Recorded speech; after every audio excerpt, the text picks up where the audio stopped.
पूर्वी चंपारण जिला अंतर्गत मधुबन प्रखंड मुख्यालय में स्थापित मधुबन सेंट्रल स्कूल के 15वें वार्षिकोत्सव का उद्घाटन विद्यालय की चेयरपर्सन राजकुमारी देवी, निदेशक रणवीर सिंह, प्रशासक वीरेंद्र कुमार सिंह, डीपीएस बेतिया के निदेशक संतोष कुमार, प्राचार्य क्यूडी अंसारी, नागेंद्र सिंह आदि ने दीप प्रज्वलित कर किया। इसके बाद देवी सरस्वती व विद्यालय के संस्थापक बिहार विभूति सीताराम सिंह के चित्र पर माल्यार्पण कर किया गया। कार्यक्रम की शुरुआत शिक्षक संजय तिवारी के गणेश वंदना से हुई। इसके बाद बच्चों ने अपने सांस्कृतिक कार्यक्रम व संभाषण से उपस्थित श्रोताओं का मन मोहा। महात्मा गांधी केंद्रीय विश्वविद्यालय में सामाजिक विज्ञान संकाय के अधिष्ठाता प्रोफेसर सुनील महावर ने कहा कि ग्रामीण क्षेत्र के समुचित विकास के लिए शिक्षा जरूरी है। शिक्षा के बिना विकास की कल्पना नहीं की जा सकती है। इसके लिए गांव के स्तर पर भी शिक्षा का बेहतर वातावरण आवश्यक है। वे मधुबन सेंट्रल स्कूल के 15वें स्थापना दिवस समारोह के मुख्य अतिथि के रूप में बोल रहे थे। उन्होंने मधुबन सेंट्रल स्कूल की व्यवस्था की सराहना करते हुए कहा कि बिहार विभूति सीताराम बाबू द्वारा सुदूर देहाती क्षेत्र में स्कूल की स्थापना कर सराहनीय कार्य किया गया है। आज इसका लाभ गाँव के बच्चों को मिल रहा है।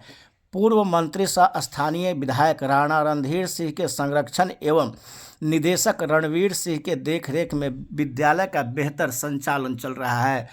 साथ ही इंटरनेट मीडिया के बढ़ते प्रभाव की चर्चा करते हुए कहा कि इसका कम से कम इस्तेमाल किया जाना चाहिए। बच्चों के द्वारा इंटरनेट मीडिया के दुष्प्रभावों को लेकर एक नाटक का प्रस्तुतिकरण किया गया था।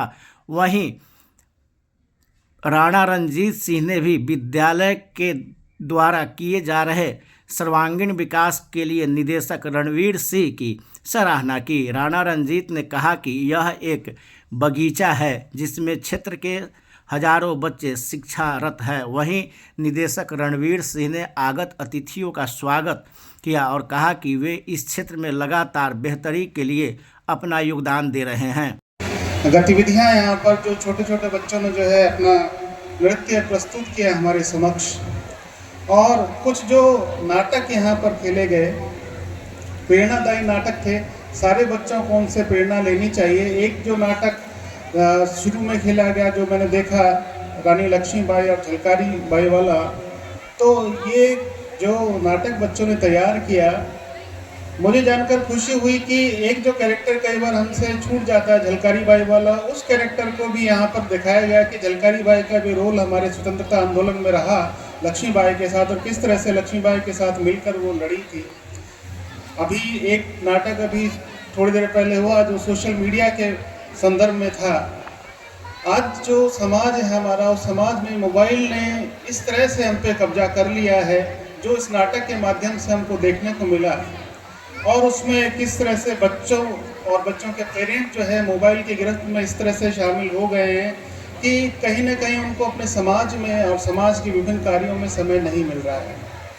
तो मैं जिस संस्थान से आता हूँ महात्मा गांधी केंद्रीय विश्वविद्यालय, और उस विश्वविद्यालय में मैं गांधी और शांति अध्ययन विभाग में हूँ। और वहाँ पर जब हम गांधी को पढ़ते हैं तो गांधी को जब पढ़ते हैं बचपन से, तो उनकी कहानियों से हमें बहुत सी प्रेरणा लेनी चाहिए। और वो जो कहानियाँ हमारे भारतीय धर्म ग्रंथों से आती है, चाहे वो श्रवण कुमार का नाटक है, चाहे वो राजा हरिश्चंद्र का नाटक है, तो उनको हमको पुनः पढ़ने की आवश्यकता है।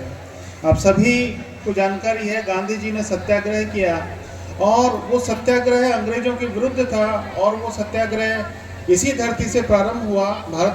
अफ्रीका में वो 21 साल रहे, अफ्रीका में उन्होंने 21 साल सत्याग्रह किया और वहाँ पर विजय प्राप्त करके आए। और जब भारत में सत्याग्रह की बारी आई तो भारत में जो पहला उनका सत्याग्रह था वो इस चंपारण की धरती से था, और यहाँ पर उन्होंने जो सफलता प्राप्त की, उसी सफलता को फिर उन्होंने आगे दोहराया। भारत को जो है आज़ादी दिलाने में बहुत महत्वपूर्ण योगदान उनका रहा।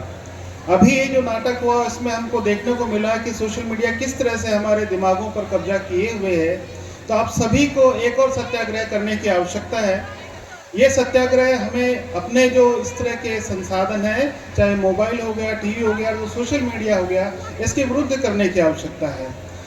ये एक बार में ये आदत नहीं छूटेगी, लेकिन जिस तरह की परिपाटियां अभी आ गई है, बच्चों में भी जिस तरह से सोशल मीडिया ने अपना कब्जा कर लिया, और एक तो नया खतरा और हमारे सामने आ रहा है जिसे आर्टिफिशियल इंटेलिजेंस के नाम से जाना जाता है। यानी अब मानव का दिमाग नहीं, व्यक्ति का दिमाग नहीं, बल्कि एक कंप्यूटर का दिमाग जो है अपना काम कर रहा है। आप जो मोबाइल में गतिविधियां कर रहे हैं वो कहीं ना कहीं अपने वहाँ रिकॉर्ड कर रहा है, और उन गतिविधियों के आधार पर आपका डेटा कहीं और भेज रहा है, और उससे कई सारी परेशानियां आपको दिमागी तौर पर और शारीरिक तौर पर हो रही है।